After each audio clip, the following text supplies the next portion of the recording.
आपने आज तक कई प्रेम कहानियां सुनी होंगी, लेकिन कुछ कहानियां ऐसी होती हैं जो अल्फाजों में बयां नहीं की जा सकती, उन्हें बस महसूस किया जाता है। आज हम आपको एक ऐसी ही प्रेम कहानी सुनाने जा रहे हैं, भारत की एक अमर प्रेम त्रिकोण कहानी, जहां त्याग है, तपस्या है, प्रेम है, मगर पाने की लालसा कुछ भी नहीं।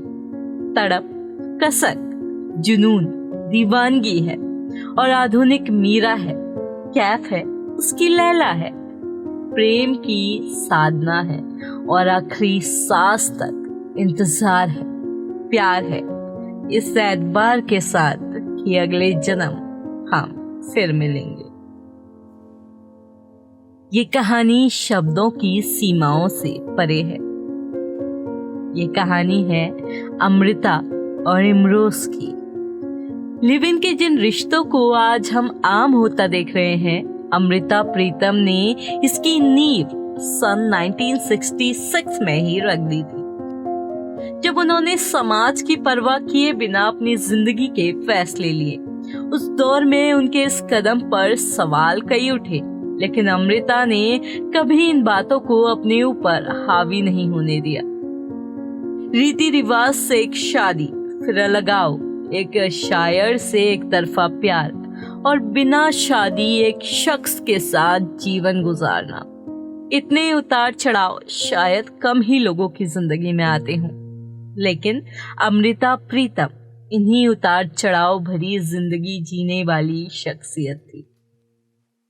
इस कहानी को आगे बढ़ाने से पहले आपको अमृता, साहिर और इमरोज से इंट्रोड्यूस करवा देते हैं। अमृता एक कवियत्री जो अपने शब्दों के जादू से हर दिल को छू जाती थी। साहिर मशहूर शायर थे जिन्हें अमृता दिलो जान से चाहती थी। और इमरोज एक चित्रकार जिन्होंने अपनी सारी जिंदगी अमृता के नाम कर दी। अब रहस्यों से भरी अमृता की इस जिंदगी को कड़ी दर कड़ी समझते हैं। बात करते हैं अमृता की शादी की। 16 साल की उम्र में अमृता की शादी लाहौर के एक बिजनेसमैन प्रीतम सिंह से हुई। हालांकि उन्होंने इस रिश्ते को अपने कर्तव्य से जरूर निभाया, लेकिन ये शादी उनके दिल तक कभी नहीं पहुंच पाई। इसके बाद उनकी जिंदगी में एक शख्स आया, साहिल लुधियानवी। बात है 1994 की। एक मुशायरे में जब शायर साहिल लुधियानवी और लेखिका अमृता प्रीतम की पहली मुलाकात हुई, दोनों ने एक दूसरे को देखा और प्यार हो गया। ऐसा प्यार जिसे अमृता मरते दम तक नहीं भूल पाई। अपनी आत्मकथा रसीदी टिकट में अमृता प्रीतम अपनी साहिर के साथ हुई मुलाकातों का जिक्र करते हुए लिखती हैं, जब हम मिलते थे तो जुबान खामोश रहती थी, नैन बोलते थे, दोनों बस एक टक एक दूसरे को देखा किए। और इस दौरान साहिर लगातार सिगरेट पीते रहते। अमृता साहिर के प्यार में इतनी पागल थी कि जब वो वहां से चले जाते तो अमृता उनकी पी हुई सिगरेट के टुकड़ों को लबों से लगाकर अपने होठों पर उनके होठों की छुअन महसूस करने की कोशिश किया करती थी। ये वो दौर था जब समाज पुरानी सोच की जंजीरों से जकड़ा हुआ था, और उस वक्त प्रेम में पड़ी अमृता ने एक ऐसा कदम उठाया जिसके बारे में तब औरतें सोच भी नहीं सकती थी। उन्होंने रीति रिवाजों से बंधी अपनी शादी तोड़ दी।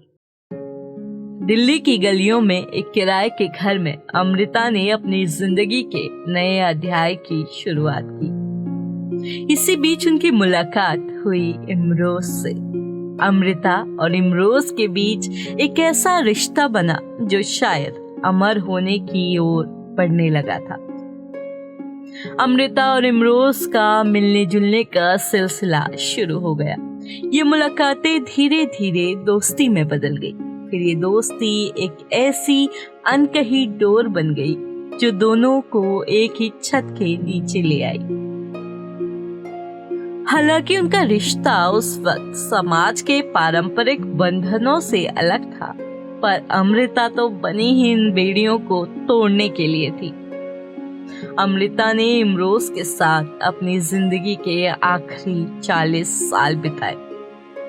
वो इमरोज जिसके रोम रोम में अमृता बसा करती थी, वो इमरोज जो अमृता को जिंदगी भर एक भक्त की तरह चाहता रहा।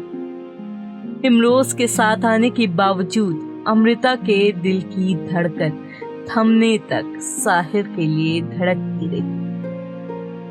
वहीं साहिर ने भी अमृता के लिए न जाने कितनी नज़में, कितने गीत, कितने शेर और कितनी गजलें लिखी। जब उन्होंने पहली बार इमरोज और अमृता को साथ देखा, तब उनके दिल में जो टीस उठी उसे साहिर ने एक गाने में पिरोया। महफिल से उठकर जाने वालों, तुम लोगों पर क्या इल्जाम, तुम आबाद घरों के वासी, मैं आवारा और बदनाम। मगर मोहब्बत का ये सिलसिला उस वक्त टूटा जब साल 1960 में साहिर एक गायिका सुधा मल्होत्रा पर फिदा हो गए। पर सुधा का आकर्षण भी साहिर के दिल से अमृता की परछाई को मिटा नहीं पाया। इस अधूरे लेकिन अमर इश्क पर साहिर ने कुछ पंक्तियां लिखी। वो अफसाना जिसे अंजाम तक लाना ना हो मुमकिन, उसे एक खूबसूरत मोड़ देकर छोड़ना अच्छा। इमरोज अमृता की जिंदगी में आए तीसरे पुरुष थे, एक ऐसे पुरुष जिन्होंने अपनी सारी जिंदगी अमृता के नाम कर दी। इमरोज ने न कभी अमृता से अपनी मोहब्बत का इजहार किया और न ही अमृता कभी साहिर को भूलकर इमरोज की हो पाई।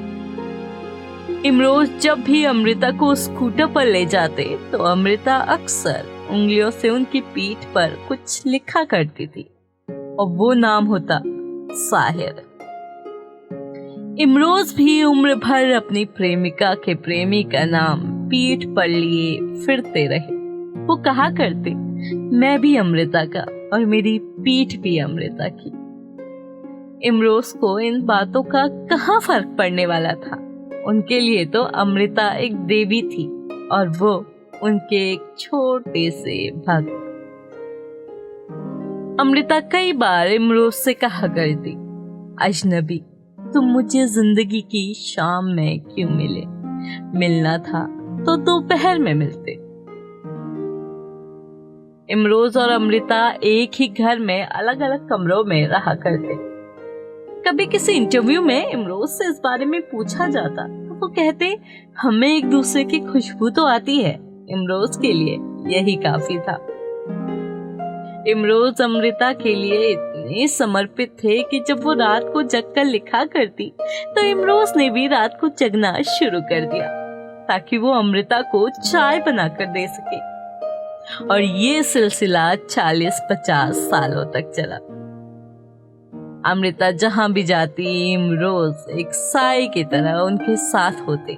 यहाँ तक कि जब उन्हें राज्यसभा के लिए मनोनीत किया गया तो इमरोज हर दिन उनके साथ संसद भवन जाते और बाहर बैठकर अमृता का इंतजार किया करते। लोग उन्हें अमृता का ड्राइवर समझते थे। अपने एक इंटरव्यू में इमरोज बताते कि जैसे ही उद्घोषक चिल्लाकर कहता, इमरोज ड्राइवर, तो मैं गाड़ी लेकर तुरंत पहुंच जाया करता। अमृता का आखिरी समय बहुत तकलीफ और दर्द में बीता। बाथरूम में गिर जाने से उनके कूल्हे की हड्डी टूट गई। इसके बाद भी इमरोज ने अमृता को प्यार करने में कोई कसर नहीं छोड़ी। इमरोज ने उनकी बीमारी को उनके साथ साथ सहा। वो उनको खिलाते, नहलाते, उनको कपड़े पहनाते, वो अमृता से बातें करते, उन पर कविताएं लिखते, उनकी पसंद के फूल लेकर आते। जबकि अमृता इस काबिल भी नहीं थी कि वो हूं हाँ करके उनका जवाब ही दे पाए। 31 अक्टूबर 2005 को अमृता ने इमरोज की बाहों में आखिरी सांस ली और वो इमरोज के लिए छोड़ गई एक कविता। मैं तुझे फिर मिलूंगी, कहाँ कैसे पता नहीं, शायद तेरी कल्पनाओं की प्रेरणा बन तेरे कैनवास पर उतरूंगी, या तेरे कैनवास पर एक रहस्यमयी लकीर बन खामोश तुझे देखती रहूंगी। मैं तुझे फिर मिलूंगी, कहाँ कैसे पता नहीं। इसके बाद मरते दम तक इमरोज अमृता की यादों के सहारे रहे। वो कहा करते कि उसने जिस्म छोड़ा है, साथ नहीं। मौजूदा वक्त में अमृता, प्रीतम और इमरोज की चर्चाएं काफी होती हों, लेकिन अमृता, इमरोज और साहिर के प्यार की रूहानियत को काफी कम लोग ही समझ पाते हैं। प्रेम में अमृता बनना अगर मुश्किल है तो इमरोज बने रहना भी आसान नहीं।